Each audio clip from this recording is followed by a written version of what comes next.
Okay, hello everyone, and welcome to today's session where we are going to be talking about user research and building personas, right?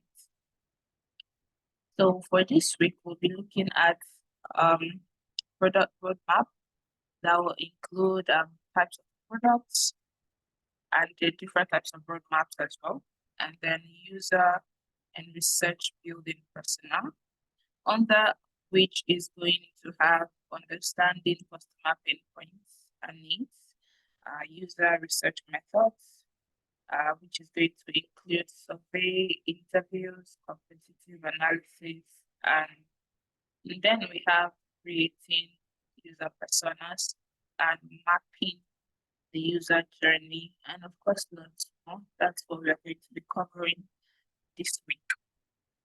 Right, so let's just get right into it. Before we get into today's topic, really, I just want to take a few minutes to do a quick recap of what we covered in our last class, especially since we had that technical interruption.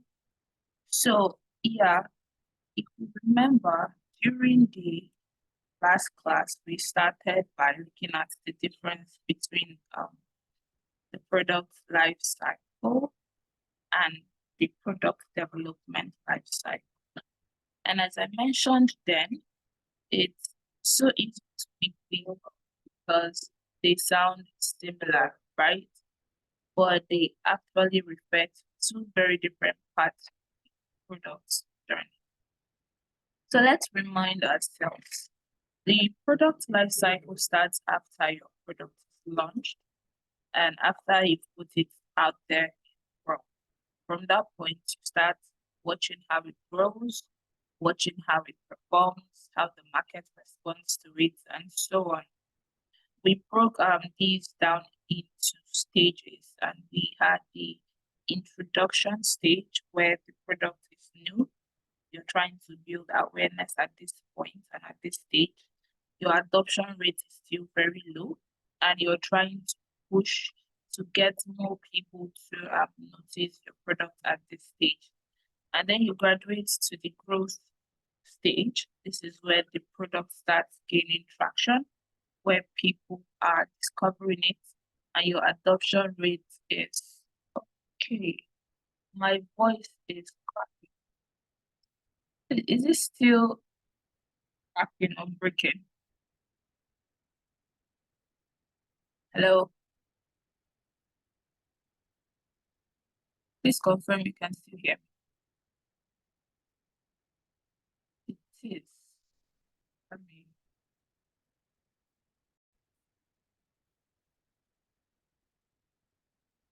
yeah, so we said the growth stage, this is where the product starts gaining traction. More people start discovering your products and your adoption rate kicks up at this stage, right? Revenue rises, but of course, competitors, right, at this stage, they also start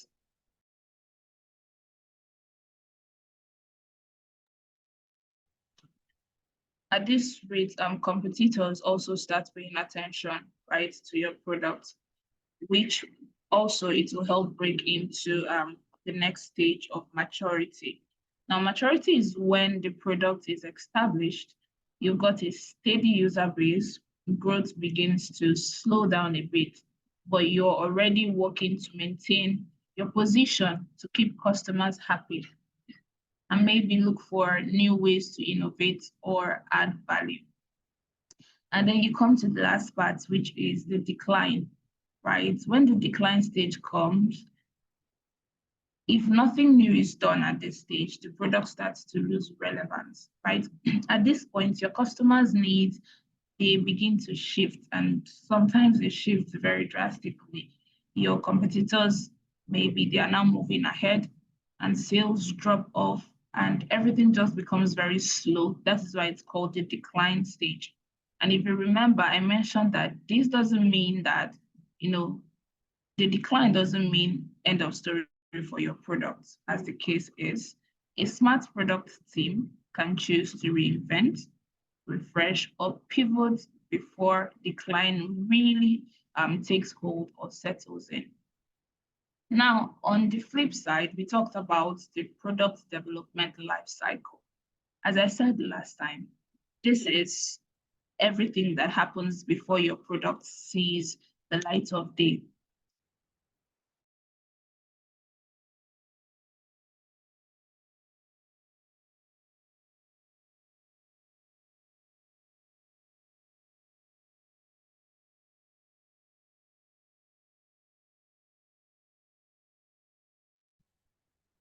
Can you guys still hear me? Yes, ma. Sorry, apologies. Network has other plans today. Let me reshare my screen.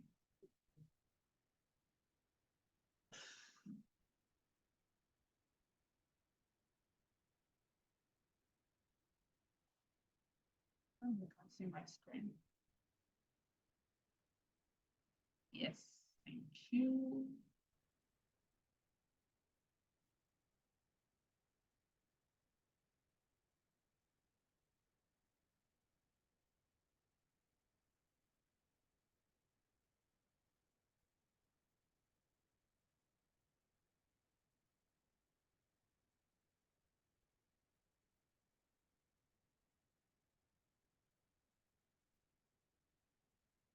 Okay, I said you can see product development life cycle as the BTS, behind the scenes of work. This is where all the backlog happens, right? The planning, the research, the design, the building and testing of, all of that part is what we call the product development life cycle. Now, product development life cycle is internal. It's the work you and your team have to do to bring the product into existence. While the product life cycle is external, it's what happens after the product is launched. And when you send it out to the market, that's the difference. You have the internal and the external. And like I told us the last time, you don't just go through development once in your product. Every time you build a major feature, every time you go into a new market, or every time you do a major update on your product, you are back into that development cycle. It's not a one-time thing, it reiterates. And also remember how we talked through the structure that connects your big vision to the actual features you're building. And that's what we call the product strategy pyramid. At the very top, you start with your vision, the big reason why you're doing what you're doing, more like your dream. That long-term impact you want your product to have. And I remember emphasizing that your vision doesn't change every time. It doesn't change every other week. It is steady. It's what keeps everyone focused when all, the day-to-day details get a bit overwhelming and somewhat messy. Now, under your vision, you've got your mission and goals. Goals take that big dream you have and break it into things you can measure. They help you track whether you're moving in the right direction or not. And then comes in your strategy. This is where you're choosing how you achieve these goals. What's your plan? Where are you focusing on? And what trades-off are you making, and so on. And then we spoke about strategy and initiatives. Those are the two big chunk of works, right? The themes that help bring your strategy to life, not the small features that you have to build, but the major programs that move you towards your goals. And then you have your plans and features, which are the actual things you build. But as I said to you before, features should always be, people should always be able to trace back your feature to the pyramid. They should always connect to an initiative, to a strategy, to a goal, to a vision. That's the ultimate. Ultimately, people should be able to connect every little dot of your product to your ultimate goal, which is your vision, right? And lastly, let's remind ourselves of those simple steps you need to take to build a strong roadmap.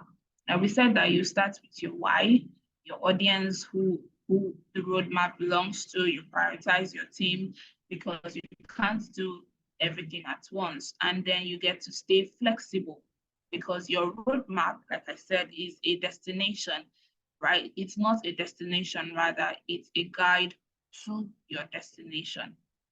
So basically, that's what we covered during our last class in a nutshell. So we're just going to get into today.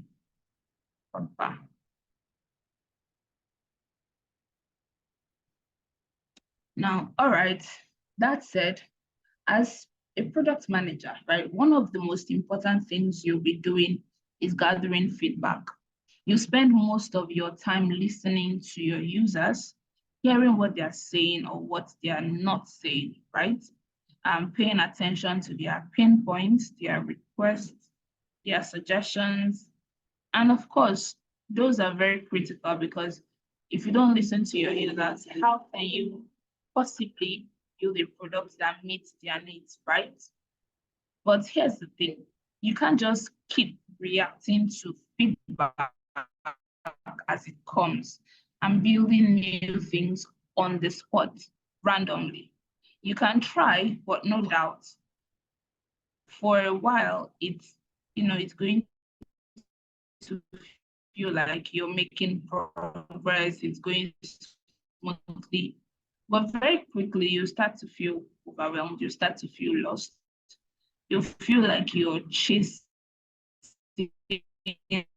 after one update, then it keeps coming and not working really hard, but you're not really sure if you're moving towards any clear goals. It feels like you're spending more time in hard work, right? And when that happens, you'll be wondering what happens to your product in this situation.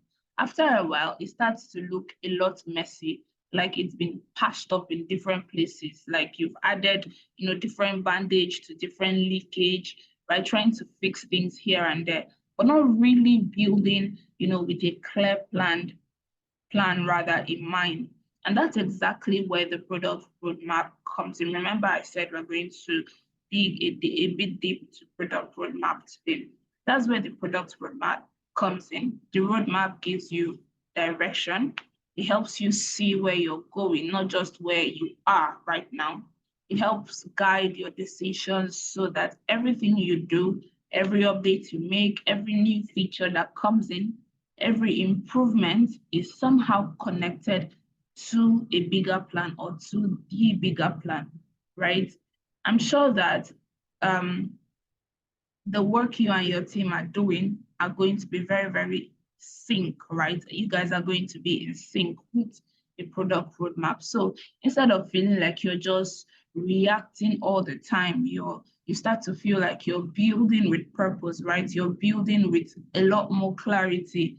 And that begins to make all the good difference for you and your team. So during the last class, we defined a product roadmap as a presentation.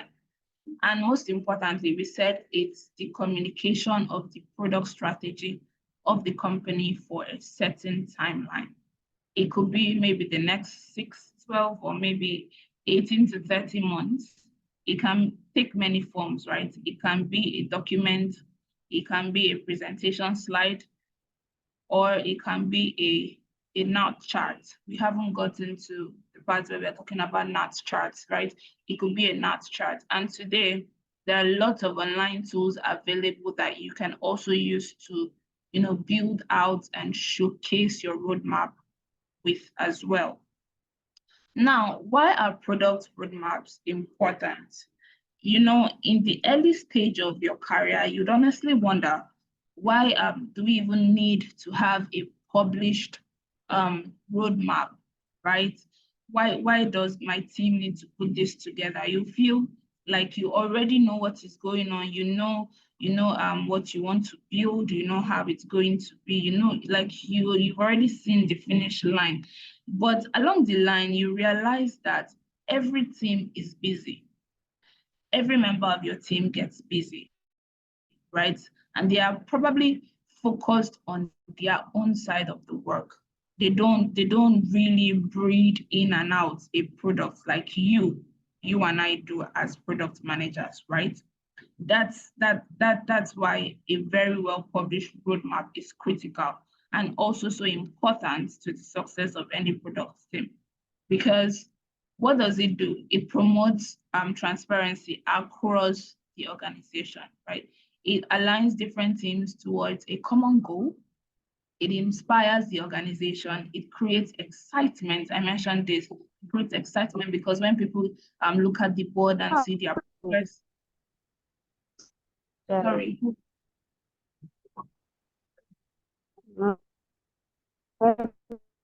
please, my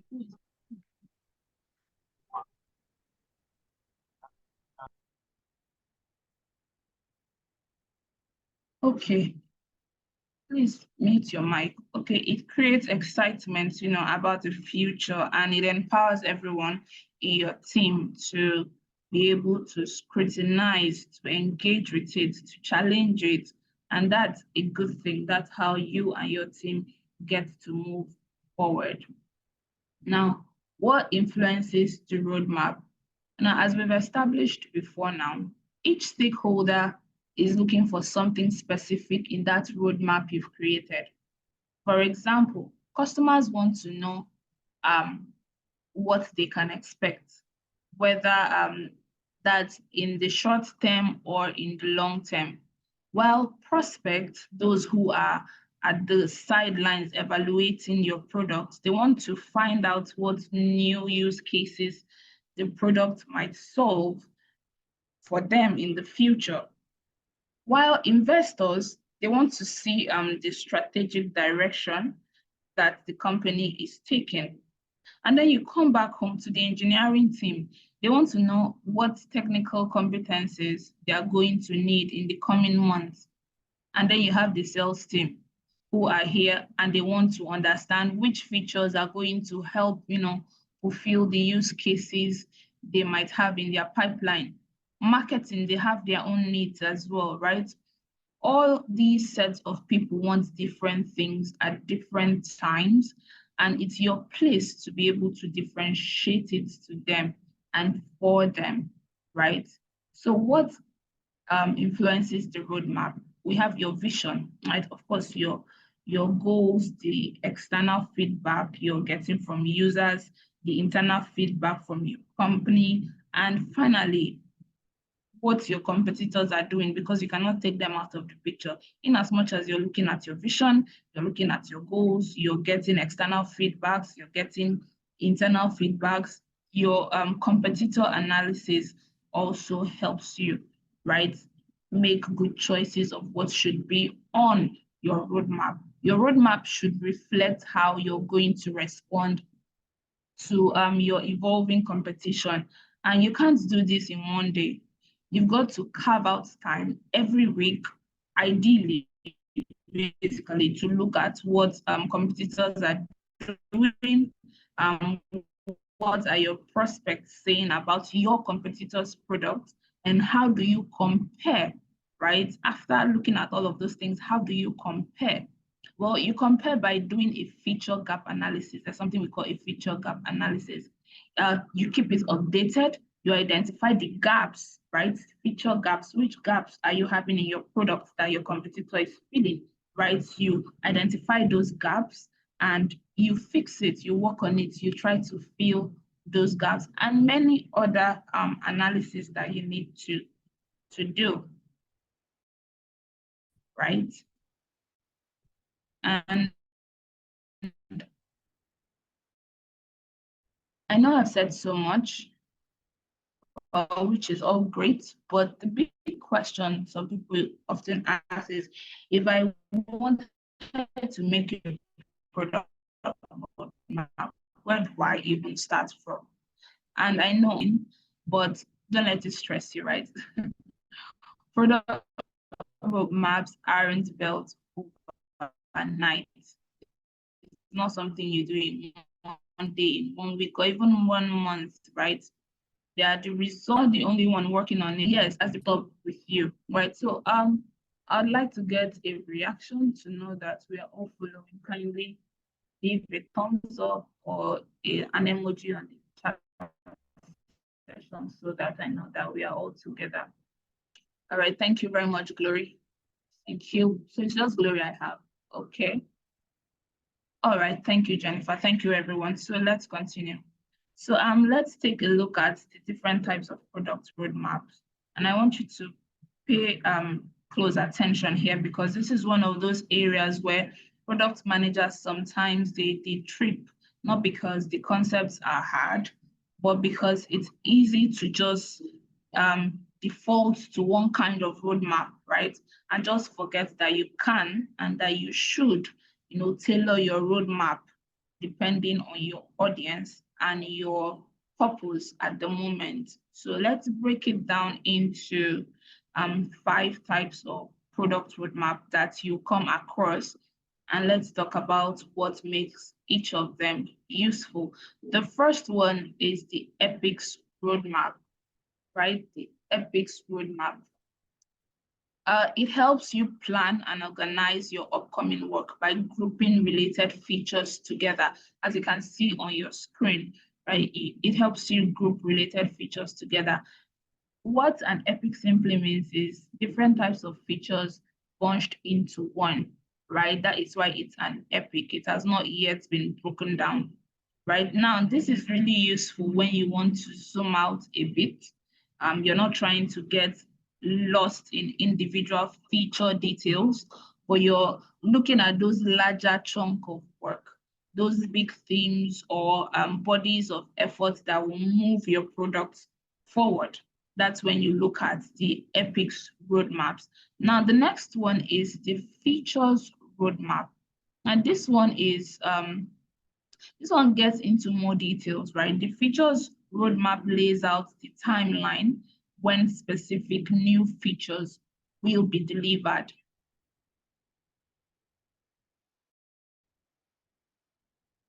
This is the roadmap you pull out when you want to clearly communicate to other teams or even customers about, what is coming or what you guys are busy cooking in your product kitchen. Then you have the portfolio roadmap. This is where you zoom out even further. The portfolio roadmap shows, planned releases across multiple products, all in one view.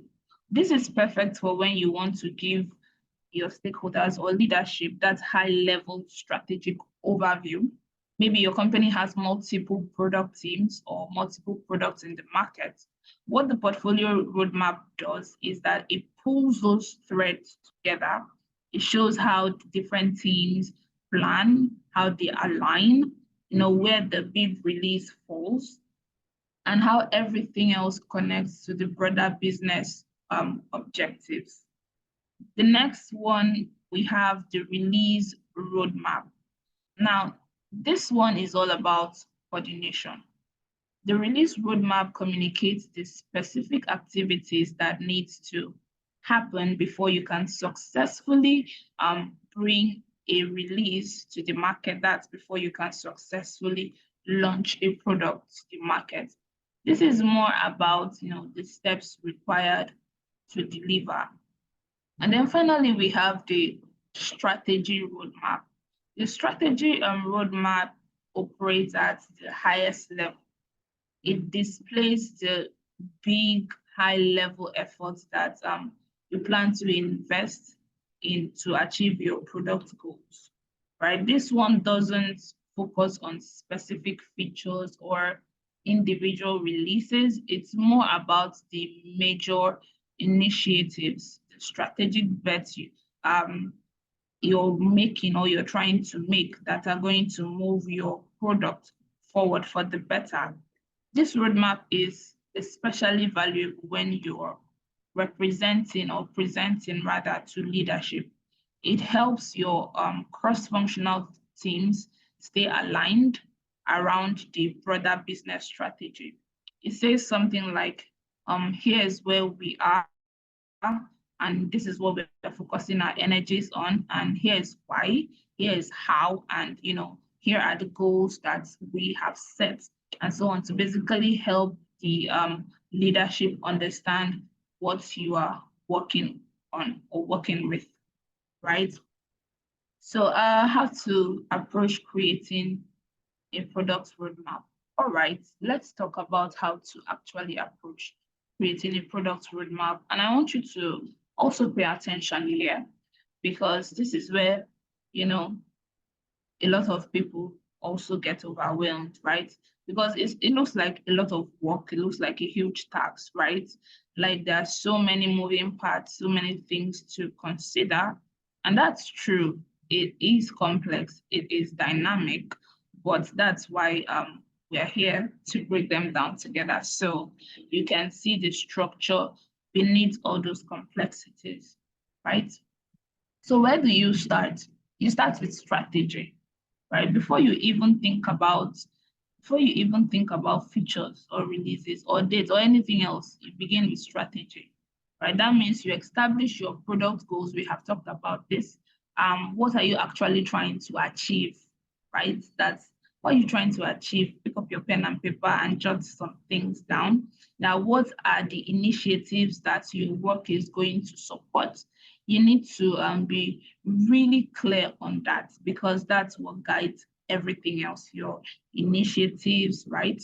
Just pen everything down. And once you've finished those goals and initiatives, that's when you can start deciding what to build, what releases and what features best align with those strategy and initiatives that you have penned down, right? And how you will visualize it all on a timeline, which you're seeing the template on the screen, how you're going to visualize those things on that template and putting the necessary timelines, making it so clear, right? And making it look visually appealing to people, right? And here is something important to consider: your audience. I can't stress this enough, right? Because when you're doing this, you need to have in mind who you're showing the roadmap to, because that matters, right? It shapes what you include and what you leave out. Remember, we said there are different views of a roadmap to different teams, right? So when you have this audience in mind, it helps shape what you're going to include and the things that you're going to leave out. The view you represent to leadership isn't going to look exactly like the view you represent to your customers or your design team. I mentioned earlier the different types of roadmap, and I highlighted different things. And as you build your roadmap, you need to decide what details are relevant for the audience, what's just too much information, and what do you need to leave out. Do they really need this thing? Should I really add this one? You have to be able to decide that before bringing it up on the board, on the roadmap, right? Another thing that will help here is your development methodology. Now, this will shape your roadmap too. If your team works in Agile, your roadmap will be flexible. Remember the very first time we brought in product roadmap, we talked about the Agile product roadmap. If you were not in class that day, you can go back and watch the video, right? If your team works in Agile, your roadmap will be flexible and incremental, adjusting as you learn more from users and from the market, right? That's what I mean by incremental. It keeps adjusting. It's not just, stuck one place, right? If you follow a waterfall approach, right, your roadmap will be more fixed, showing longer term commitment to specific features and timeline. Please take note of the two, and so that you're able to differentiate from the agile and from the waterfall pattern. Meanwhile, what you're seeing on the screen, like I mentioned, right, is an empty template that you can use for a roadmap. When we get to hands-on, when we actually start doing these things, you're going to see these templates again, and it's going to make more sense. But for now, let's just put out everything theoretical out there so that you get an understanding of what we are talking about. So now that we have a fair understanding of a product roadmap, let's proceed to user personas, right? This is an important area now, not just to product managers, but also for product marketing teams and product design teams. In fact, in most cases, both product and marketing teams will end up creating their own personas because they are focusing on different things. Now, the product design team and the product manager can, in most cases, use the same personas, but for the product marketing teams, at some point they'll end up creating their own personas because of how different, their focus is. Now, sometimes you even find multiple types of personas depending on how many different groups of, people interact with your product. But for now, let's focus on the two most common categories of personas, right, that you are going to be dealing with. And the first one is the user persona. These products, and when I say use, I don't mean they just sign up once and forgot about it. I mean they interact with it regularly, day in, day out, and they use your product to solve their problems, either personally or in their company, right? When you release an update, these folks, they are the ones that will be reaching out, you'll be reaching out to get feedback. And during the buying stage, they often play a key role in evaluating whether your product meets the needs of their businesses. I hope that makes sense to us. Now, the second persona is the buyer persona. We have looked at the user persona. Now we're looking at the buyer persona. Now, these are the people who represent key stakeholders in the buying process. They might be users or they might not be, especially in bigger enterprises like B2B. Remember when we talked about B2B, right? B2B deals. So they motivate, their needs are different, their motivations are different, right? What they care about is different. They only care about finding the right product at the right price point. And once the company signs that contract, their work is done, right? Because they're the buyer persona. Once they sign that contract, their work is done. You'll find that your sales team spend a lot of times engaging with these buyer personas during the sales cycle. These are the people that sales, they try to close out. They try to close this kind of personas, right, during your sales cycle. So how do you go about building these personas? Do you start completely from scratch? Do you wait for someone to hand you a template? Honestly, the process varies, right? The process I follow is pretty straightforward. While I'm doing all the research on the products, on the industry, on the competition, I start sketching out a persona that I think will work. It's a starting point, and then I modify it as I get to talk to customers regularly, or talk to other users regularly, right?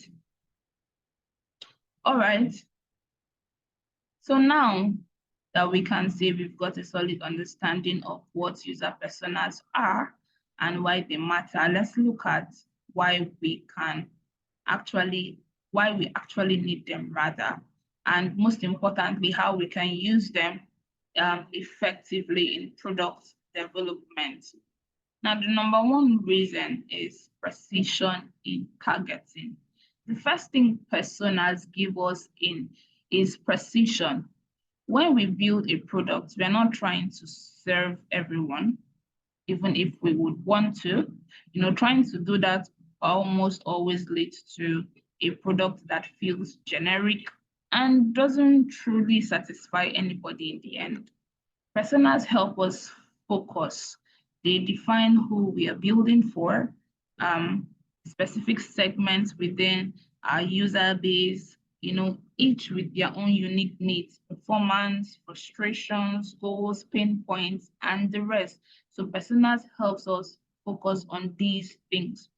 And because we have that clarity, we can then tailor our strategies and decision with precision, right? Our features, our designs, even the tone of our communication, they align much more closely with the expectation of the actual audience we are targeting. For example, think about an app for freelancers. They need um,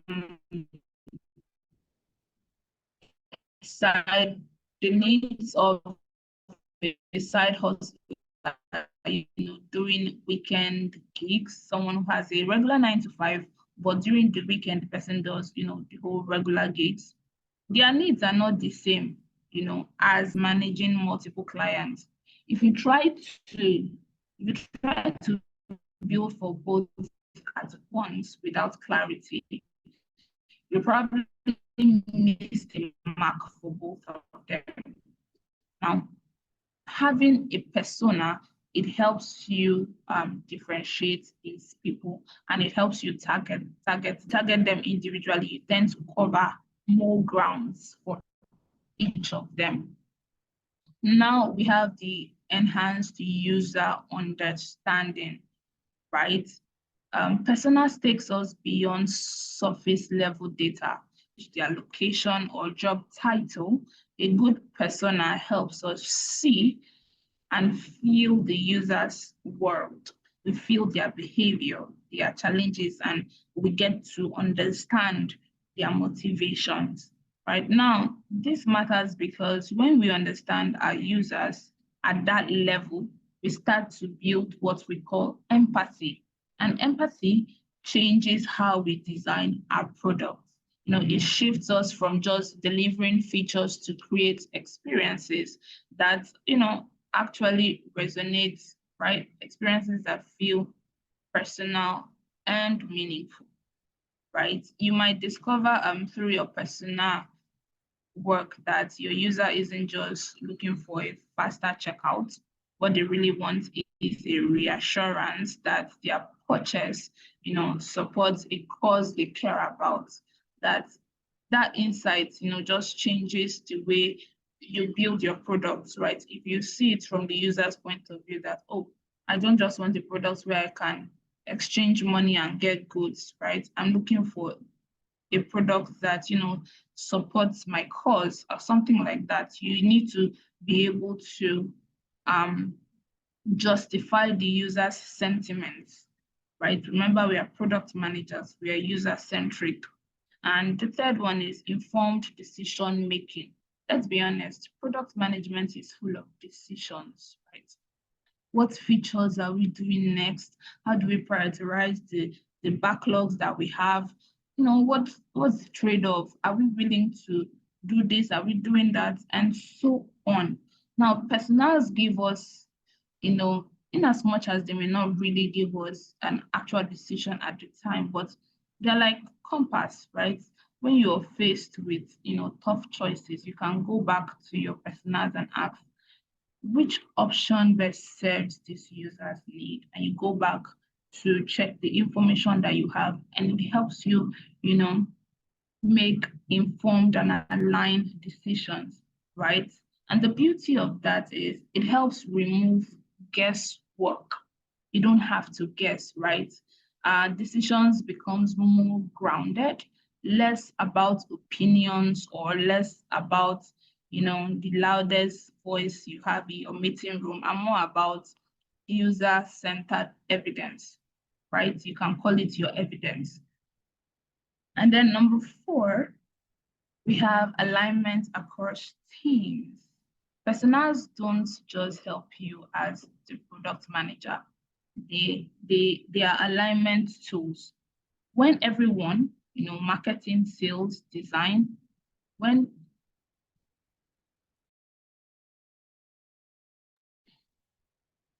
When everyone is working from the same understanding of who the user is, it creates something we call cohesion, right?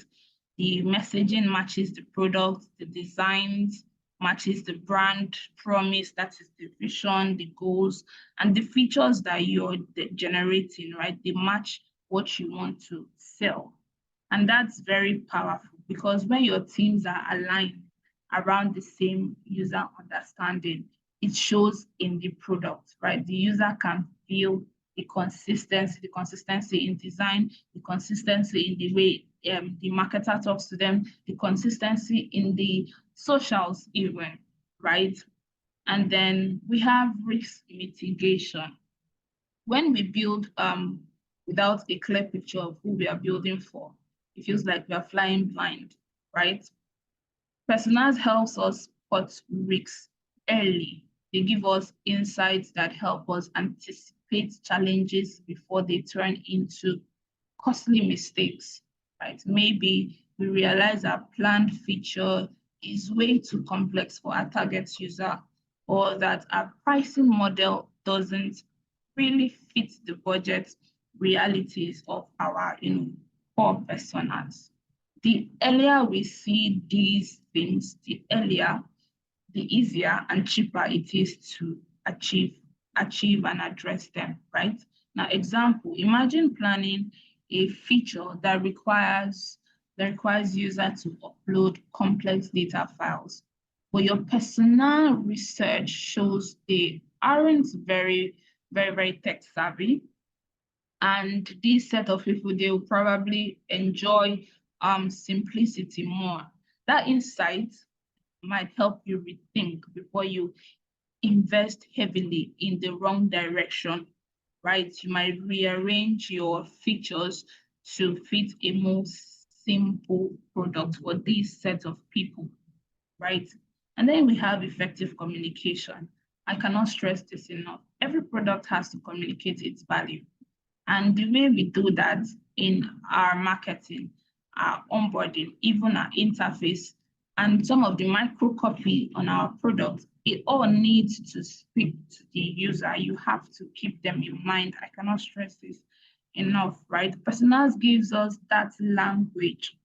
They help us craft messages that resonate, that feel personal, right? That show, oh, we get this, we get why you downloaded this application, we get why you're on our website, you're welcome, right? They need to feel welcome, they need to feel, yeah, that's what they need to feel welcome, basically. And then we have continuous improvement.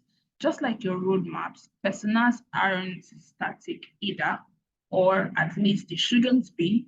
Users need to evolve. The market changes, so their needs also evolve.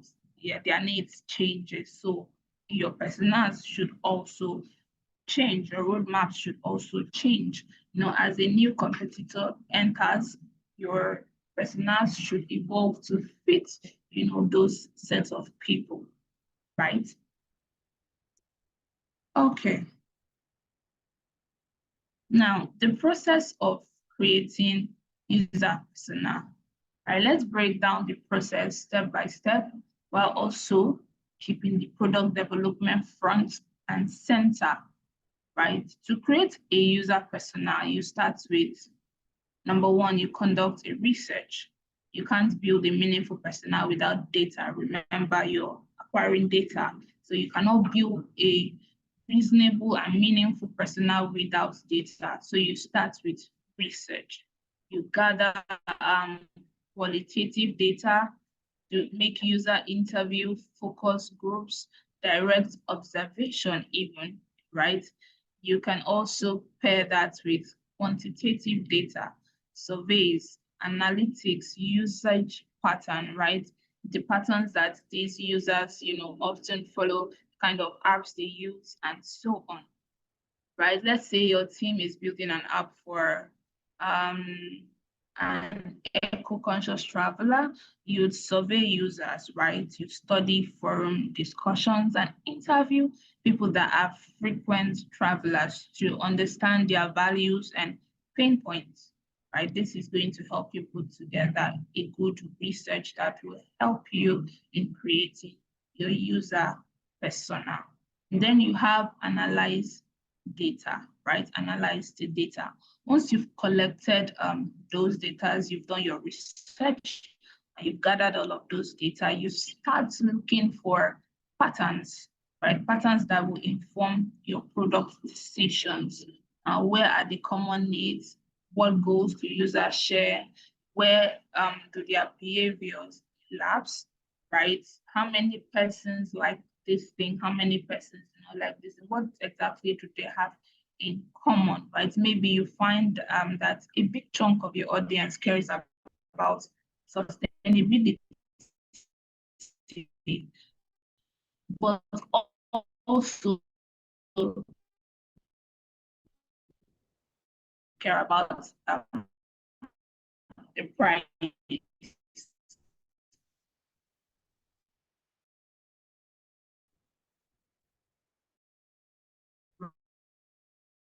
right? That insight, direct always carry to learn from them.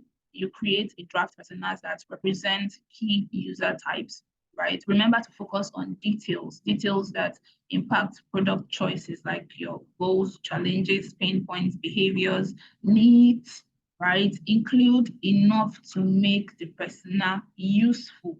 Not so much that it turns into, so much story, but include enough to make your persona useful and self-explanatory, right?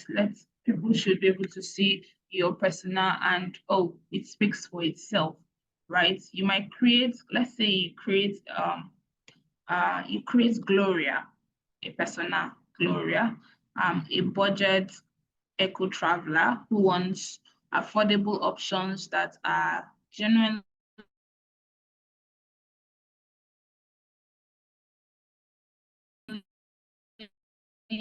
sustainable.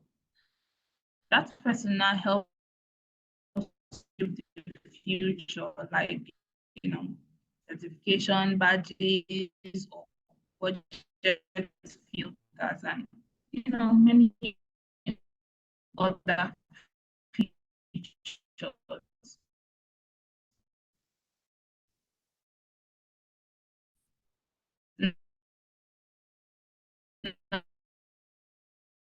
Now, take note of this persona You're breaking, ma. We can't hear you.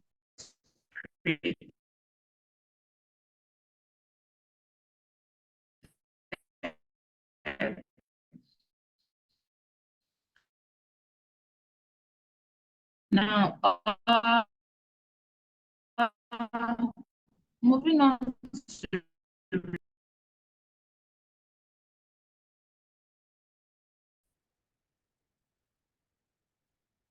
okay, please confirm it.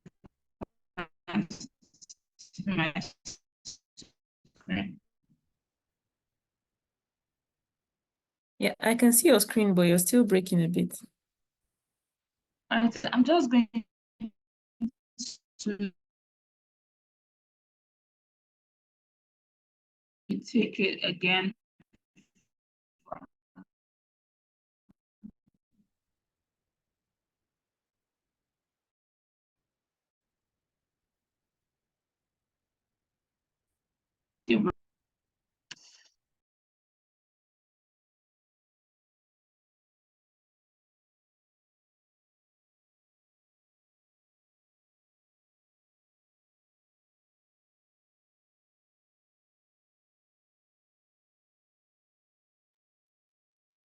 Can you guys hear me clearly now? Yeah, it's clear Yeah, now. we can hear you. Okay. Sorry about that. So I think I'm just going to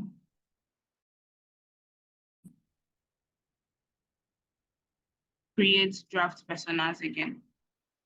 Now, like I said, based on what you've learned from, your research and the data you have analyzed, you should start creating a draft persona, right? because they represent key user type.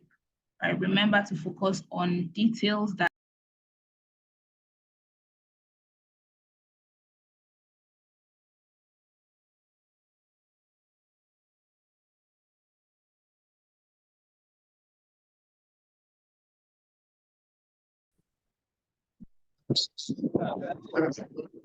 all right, so I said remember to focus on, please mute your mic. Remember to focus on the goals, the challenges, the pain points, and some repeated behaviors and needs. Now include enough to make your persona useful, right? And I also said when you're including, make sure you're not turning it into a story that it becomes too much to read or too boring, but just try to make sure you include the necessary and needed information, right? And for example, you might, create a budget eco traveler who wants affordable options that are, stable and, less pricey. That persona now should be able to help you shape your features. I mentioned that features like certification, badges, or budget filters, right? And when you move to refine and validate, I said that you should always share your personas with stakeholders, right? Test them against real user feedback, right? Adjust them so they reflect that you actually got this information from real people and it's not just some made up stuff. Now, for instance, maybe feedback shows that Gloria, the persona we're using, really values peer review when choosing accommodation, right? Now that info will help you on how to prioritize a community review or just any kind of review on your product so that when persons like Gloria come on your product, they get to see, oh, someone has used this before. Okay, they are seeing the reviews and they are a bit relaxed and settled, right? And then we have developed scenarios for product use. Now, think through specific scenarios where the personas interact with your product. What tasks are they trying to accomplish? You're going to ask questions like, what obstacles do they face? For example, maybe someone else in a persona you created, someone is planning a trip through South Africa. She needs, a quick trustworthy booking for ecologists with, sustainability, badges, and solid reviews as well. That scenario, directly from your flow and, features and design, they help you build a better product because they are real and authentic, right? And then number 6, apply not to product development.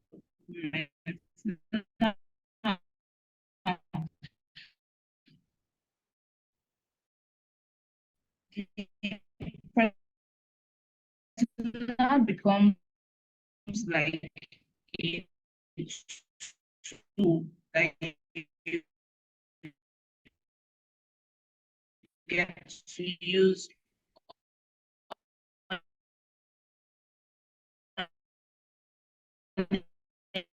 daily for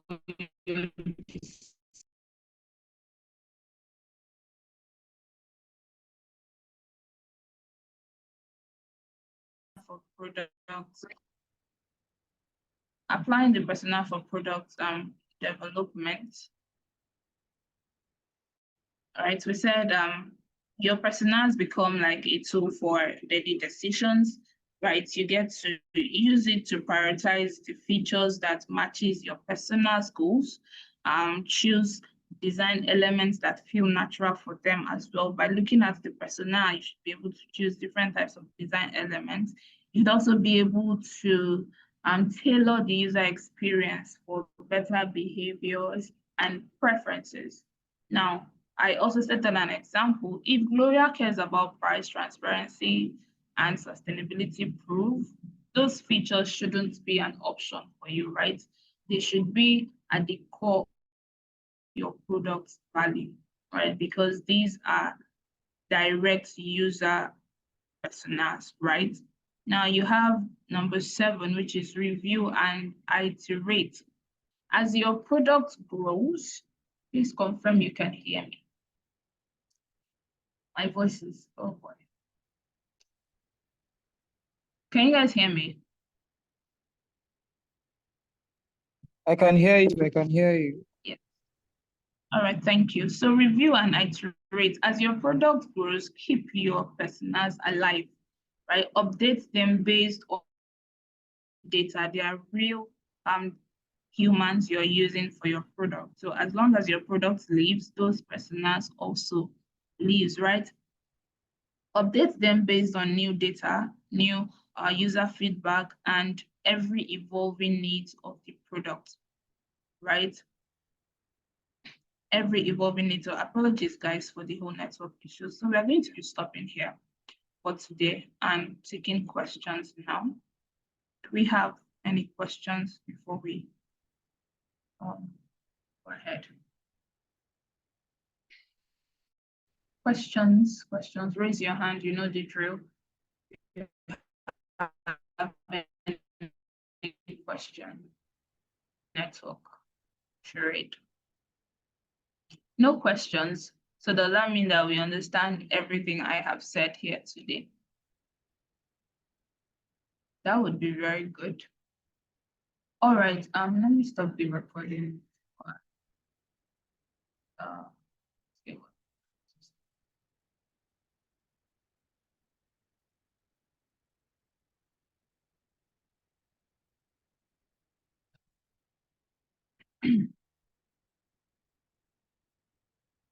Chukwemeka, your hand is raised. Go ahead.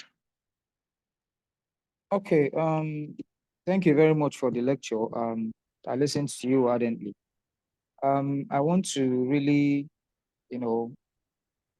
ask a question. There's been a question some of us have been asking on the platform, probably not related to this, but we've been asking that question is also related to the assignments we've been doing. Like we've listened to this now over time, and the network has not actually been allowing anybody to have a seamless flow of what you've been talking about. But we've picked one or two things. So as regards our assignment, when it's given, it's usually marked and we see our scores. For most of us, I'm sure, are yearning for opportunities to improve on whatever they have done. And we've asked for that. We've not seen anything on the platform as regarding that, how we can know what we can improve on or things like that. Because at the end of it, we are graded and then we don't know where we should improve. So if there's anything that you can do to assist us with that, we will appreciate. That's what I want to actually appeal and ask as a question. Thank you. All right. I heard that. So far we've had 2 tasks, right? The first one is that stage 0 task. That's not really a task that needs how do I put it? That needs clarity. That was just about you talk about yourself and your goals. Now for the promotional task, hold on, let me stop sharing. Ijoma, please, you can stop the recording. Thank you.